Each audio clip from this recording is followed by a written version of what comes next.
Bobby Dirkens here. Thank you so much for joining me on a glorious Wednesday night. This past Saturday, Clemson beat South Carolina 56-35. I really want to talk about several issues dealing with Clemson, from the South Carolina game running right up to the Pittsburgh game. Of course, Clemson right now, according to Vegas, is a 27-point favorite. Yes, 27-point favorite going into the ACC Championship. May there, Gabe. It's good to see you. May there, team. May there to everybody.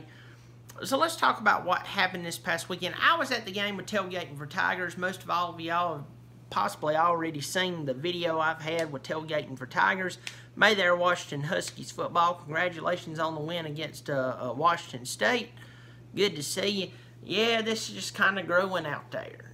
Gets out there. May there, Clay Geiger. It has been a while. Good to see you. Charles Elliott. May there to all of you. Charles, your wife's been watching us on here.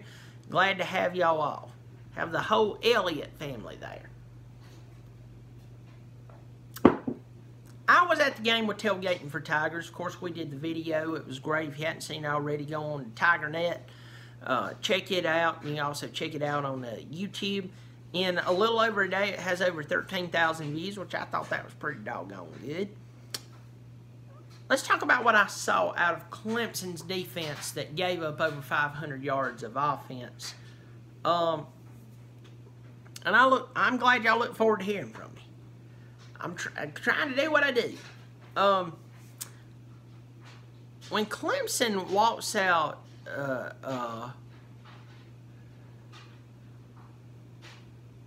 onto the field against South Carolina, one of the big things they do is they run out a couple of players every play to keep some fresh players out there. That's something that's very well known with Brent Venables. It was very interesting to see that South Carolina snapped the ball really quick. There was a lot of miscommunication in the defense, the secondary mainly. The linebackers and the line, they knew what they were doing. It was the secondary that got burned multiple times. Hand it to our feathered foe that they actually took advantage of that. If I was coaching against Clemson or anybody who was running that type of defense and I saw that there was miscommunication, number one thing I would do, snap the ball fast. I mean, that's a no-brainer. I do expect Brent Venables to fix the problem this week because he is Brent Venables. He has proven himself multiple years in a row. He was the great defensive mind out in Oklahoma. We see that. And then we turn around and we see what they've done in the years past. May there to all of you saying may there to me. Good to see you. May there, may there, may there. Drink some water. I also want to say this. Smallville. Garrett Sanders. Smallville. Garrett Sanders is a genius. Smallville, he's going through a rough time right now. His grandfather, who helped raise him, is he's in bad physical shape. There's a great chance, unfortunately, he's going to pass away. And I want all of y'all not to send thoughts his way. Thoughts do nothing. Prayers do everything. Some prayers towards Garrett Sanders and his family. Send them towards his way and pray for him. Pray for his grandfather. Pray for his family. And just hopefully they'll be doing all right. Garrett, in fact, I just got off the phone with him and then started doing this video. I told him, I said, I don't know if I'm going to do this video or go to bed. I'm tired, but I want to talk about some stuff tonight. And but anyway, y'all pray for him. Tiger Nate's good to see you on here. Good to see a bunch of you on here. William Murray, good to see you. Don't get to talk to any of you near as much as I'd like to. So let's talk about what South Carolina did and what we can learn from it going into this Pittsburgh game. South Carolina snapped the ball really, really fast. I was there. I watched the defensive alignment. There was a lot of miscommunication. That can be fixed. How can you fix it? Well, first of all, you get your assignments down a little more. You figure out what so-and-so is doing for so-and-so. You know, no matter who's lined up on the right, whether it's a bunch of offensive linemen or whether it's 3 wide receivers and 1 offensive lineman, you figure out what you're going to do and who's covering who no matter what. You know the offensive lineman most likely is not going to get the ball. Duh. But the truth is, that's what happened to Clemson. They were still communicating to each other while Jake Bentley was snapping the ball. I mean, let's be honest with ourselves. We played poor on the defensive side of the ball and still won by 21 points.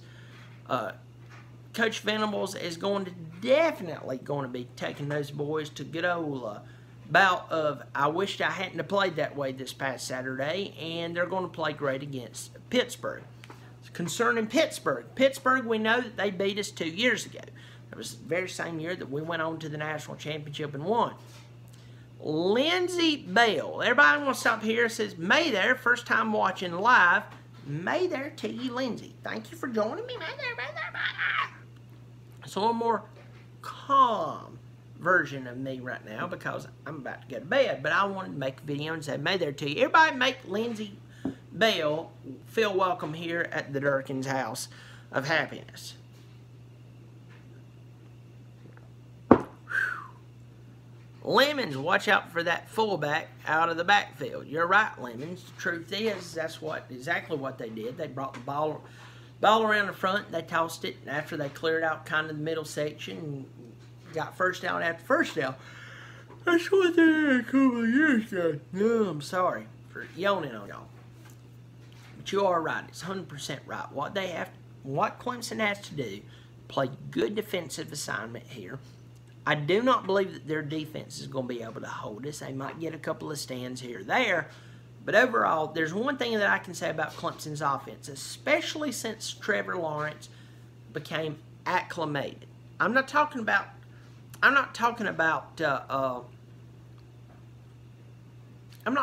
against Syracuse where he got hurt and he just took over and it was his team. It was his team. I will say that the truth is, I believe that Trevor is going to take over. I believe he's going to do what he's going to do. And Trevor Lawrence and Etienne, between the two of those, and congratulations, Travis Etienne, ACC Player of the Year. Well, some people out there is going to go, ACC, that ain't nothing. Listen, if you're a Player of the Year in any Power 5 conference, you're a good football player. Congratulations to Travis Etienne. Great job. Paul Warren, I saw you sign on here. May there to you. Antoine Williams, may there to you. Good to see all of you. Clemson's just going to wear down Pittsburgh. I'm going to tell you exactly what they're going to do. Pittsburgh's a running team. One of you just made mention of this. South Carolina had very little success running the football against us. In fact, very few people's had little success running the ball against us. So, if you really want to lose to Clemson, try running the ball on them. Yes, the secondaries had some questions here and there, but if you really want to beat Clemson, don't try to continuously run the ball on us because we will stop you. We have the front 7 to take care of you. I mean, if you're a running team, we've got you. Tiger Nate's asking a question, Boise State or Fresno State? Well, if you're somebody who's looking at as a traditionalist, traditionally you want to say Boise State's going to take care of this particular ball game because they've been there. But the one thing that you have to step back and look at with any team, no matter who they are, is that who was their coach. I'm big on who's the coach, who's the coordinators, who's making the call, who's doing what. The truth is, between you and I, and everybody else that will watch this video, is I truly believe that Fresno State is going to win this game. Could I be wrong? Lord, yeah, I've been wrong. Call my wife. She'll tell you how wrong I've been. But I'll tell you this. I truly believe that Fresno State is going to win this game. They have some strengths here, and I think they're going to take advantage of it. It's going to be a good game anyway. You have the states against each other. Boise State, more experience. But Fresno State, I definitely going to believe is definitely going to win. Have a question from Washington Huskies. Hey, Bobby, who do you think is going to win between Washington and Washington and Utah. Well, I'm going to tell you this. Utah has always had an ability to be able to play up to the moment. Not every game, but to the big moment. I believe that Utah is going to give you a fight. But I believe that the ability and coaching, it goes back to coaching, of Chris Peterson is going to lead Utah, or not Utah, Washington, I'm sorry, it's getting late. Washington is going to win this football game. I believe Washington on the field and on the sideline has the ability to win the game. I mean, the truth is, and Smallville just commented, he said, I seem tired. I was tired, and I am tired. But I really want to say this. I really believe that Washington is really going to try to reclaim their season. That's the deal. They're going to try to reclaim their season. Washington has lost some games this season they should have never even thought about losing. They should have never thought about losing. They should have never even comprehended losing with the talent that they have and the coaching staff that they have. In fact, in my opinion, I said Washington should be undefeated. The only game that they should have been concerned about all year was against Stanford, because that is truly a rivalry game for them.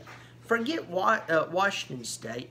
Forget all of that crap. The truth is, listen to me, the truth is that Washington should have been undefeated, and if they were going to lose any game, they should have lost at least the most one game.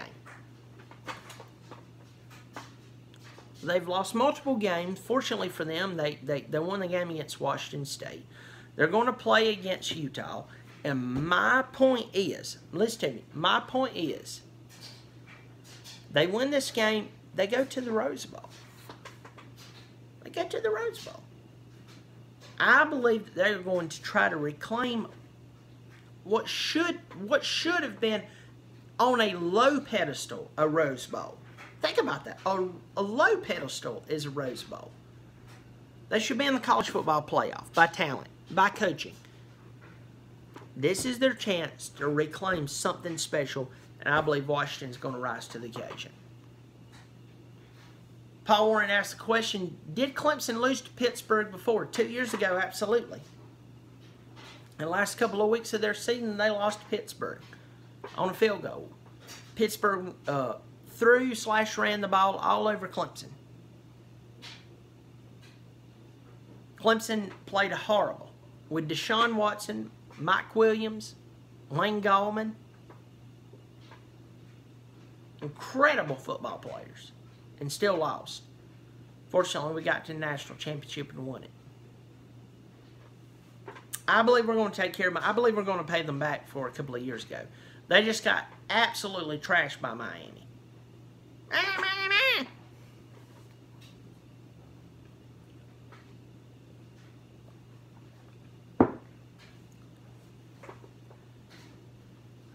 Oh, Lord.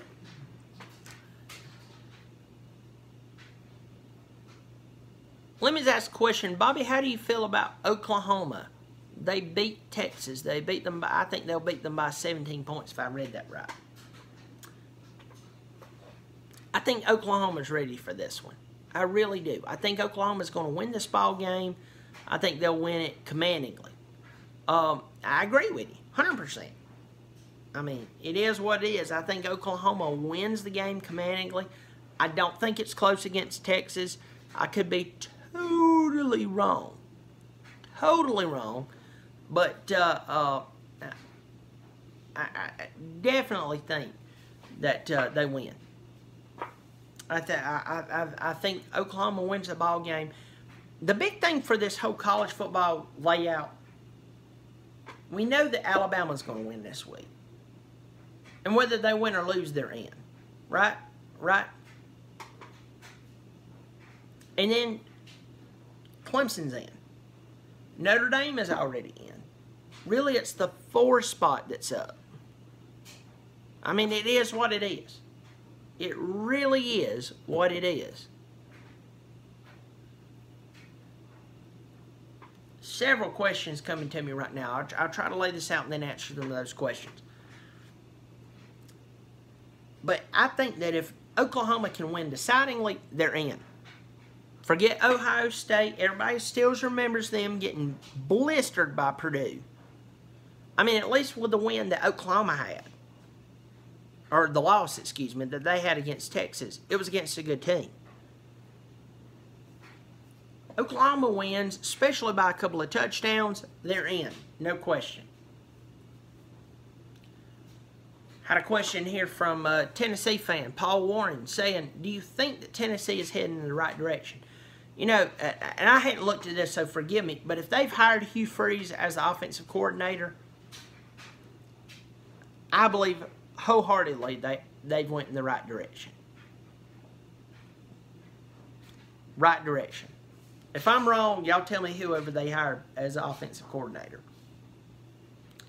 I think what needs to happen, me and my brother-in-law was talking tonight, and he graduated from Tennessee.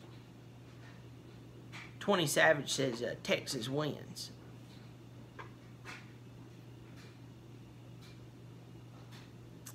But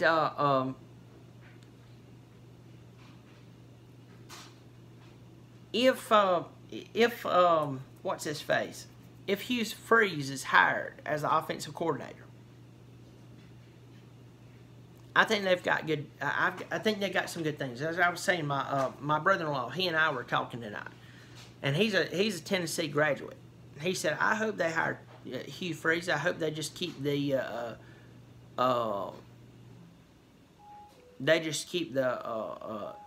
ladies of the night away, you know." If they hire him, I think it'll be a good hire. I mean, Jeremy Pruitt's a good defensive coach. Pardon me. The problem with good defensive coaches being head coaches is that sometimes they still try to meddle into the offensive game when they're not an offensive mind. What they need to do is hire in somebody who is genius on the offensive side of the ball and let them be done with it. You don't know what you're doing. If Georgia was to beat Bama, where would they place in the Final Four? Georgia would be, I'd say Georgia would be like number 2. I think Clemson would, I think maybe 3. Washington Husky says 3. I think you would see Clemson move up to number 1, Notre Dame number 2, Georgia 3, Alabama 4.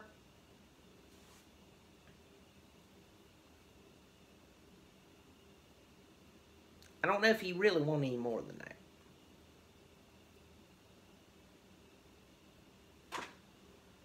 Rutrow says JC69. It closes to shutting us down. Question I'll ask you. Where do you see college football? And are you happy with it? See, here's the deal with Alabama, and I've got a great Alabama following, so I'm not trying to offend anybody, but at the same time, I'm not trying to just say anything to everybody just to make everybody happy. I'm reading this. Smallville basically says that he thinks that Hugh Freeze will be a bad decision, but hiring someone like Cliff Kingsbury would be a good decision. Maybe so. Maybe so. I will say this, that one of the number one things that Clemson has for them, going for them, and I could be totally wrong. I mean, for all I know, they're all down there improperly touching goats, is that Clemson runs a pretty clean program. Pretty clean program. Someone asked me, what do I think about Tony Elliott possibly going to Georgia Tech? Here's the deal about going to Georgia Tech. Georgia Tech does not offer a bunch of majors. Normally, when you look at football teams who do quite well, they offer a bunch of majors, and some of those majors are easy. That's what some of the football players who they're just coming in to play at the school, but they're not really interested in getting a degree. What's up, Elijah Spatafor? Good to see you, man. There too. Hadn't seen you in a while. That's what they do. That's why anytime in the pregame when they're going over who the starting lineup in, you see a bunch of Parks and Recreation, sociology, crap like that. Undeclared. Go to Georgia Tech. Your choice is to be an engineer or an engineer. And that's difficult. So for Tony Elliott to go there, he has to be willing to accept. He's not going to have a bunch of sociology guys. He's going to have an engineer and an engineer. And if a kid does not have the mind to be an engineer, basically,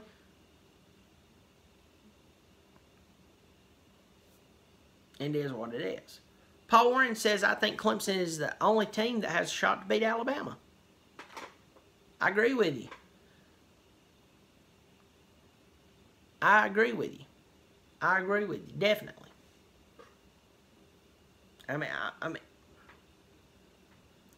I know Clemson had a poor showing against South Carolina defensively because they were snapping the ball fast and all that much stuff.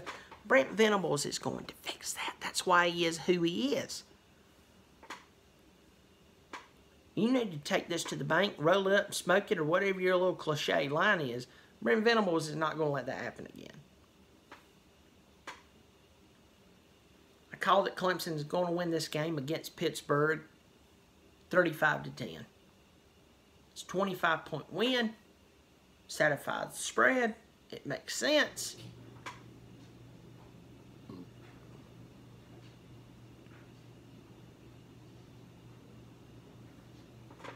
And I feel good about this.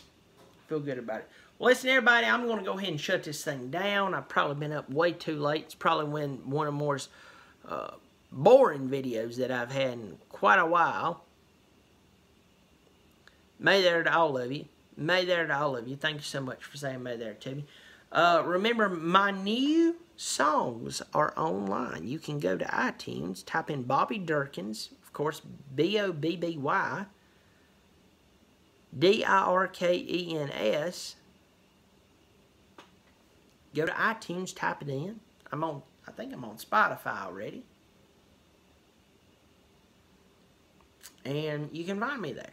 You can hear my songs. Pick Your Dookie Chicken and He's a Gamecock. Great songs. Also, this past Saturday, I went out with Tailgating for Tigers. Tailgating for Tigers. Type that in. If you haven't subscribed to him yet, you need to. It's brilliant. My next stream. Somebody just asked me about my next stream. You know, I really don't know what it is. I'm sporadic. I try to do it every 2 or 3 days. Try to. And I'm married. I got youngins. They run around. They trying to kill me. They sucking all the color out of my hair. You know how it is. If you're married especially. Love them to death. Make me want to shoot myself. But I love them to death. I try to get on here as much as I possibly can. Without getting divorced. So. Anyway, try to be on here in the next couple of days. I will tell everybody, once again, be praying for Garrett Sanders, Smallville. He's great. Shout out to Pigskin Pete. If you don't know Pigskin Pete, good Clemson people. Volunteer Roadshow. I don't know where his mind's at right now because volunteers have really sucked it up. But your team is your team, and my team sucked it up many a time. It's just, you know, over the past 7, 8 years, they've been on the top, feeling good about them, and so on. But Volunteer Roadshow, go check him out. Tailgating for Tigers. Tailgating for Tigers. He and I went out this past weekend and killed it. Downtown Clemson. Interviewed people, and y'all just go check that out. It's great. Tailgating for Tigers. It's also on TigerNet. And it's a really, really, really good time. Well, listen, I'm going to let all y'all go, but y'all remember this. Y'all remember this more than anything. More than anything. College football is the greatest sport there is. You can go to all these pro sports. You can go to all these different sports. There's something about college football that just makes me want to chug a beer and cry at the same time. You know? But I'm so glad that y'all are here. SEC Football Tube's on here. If y'all don't know him, go check him out. Listen to me. He's a Gamecock. He's a Gamecock. And he shows up on here. He's really, really good people. I'm a Clemson Tiger fan. Not a fan of the Gamecocks whatsoever. But he is good people. Y'all go check him out. Go subscribe to him. Not because I said so. Go subscribe to him if you want to hear good crap. He knows what he's doing, other than just being a gamecock. Listen to me. Y'all be good. Y'all be good. Y'all be good. I'm going to bed. Y'all probably need to go to bed unless you're driving. Don't go to bed if you're driving. Bad idea. Anyway, y'all be good. I'm Bobby Dirkens, and I'll end this way. I'm on it. Jack Cricker asked this question. I'll answer this question. Who do you think is going to win the SEC? Alabama. I'm not saying that because that's the easy answer. I say it because I believe it. Does Georgia have a chance? I'm not going to go through that whole Appalachian State, Michigan deal. I'm not saying that. Does Georgia have a deal? Georgia has a good chance. Georgia has a good chance. I believe in Kirby Smart. I'm not a Georgia fan. Y'all know me. I'm all Clemson all the way. Alabama's going to win this ballgame. Alabama's going to win this ballgame. So, well, remember, y'all keep showing up. I'll keep showing out. May there to you. Bye.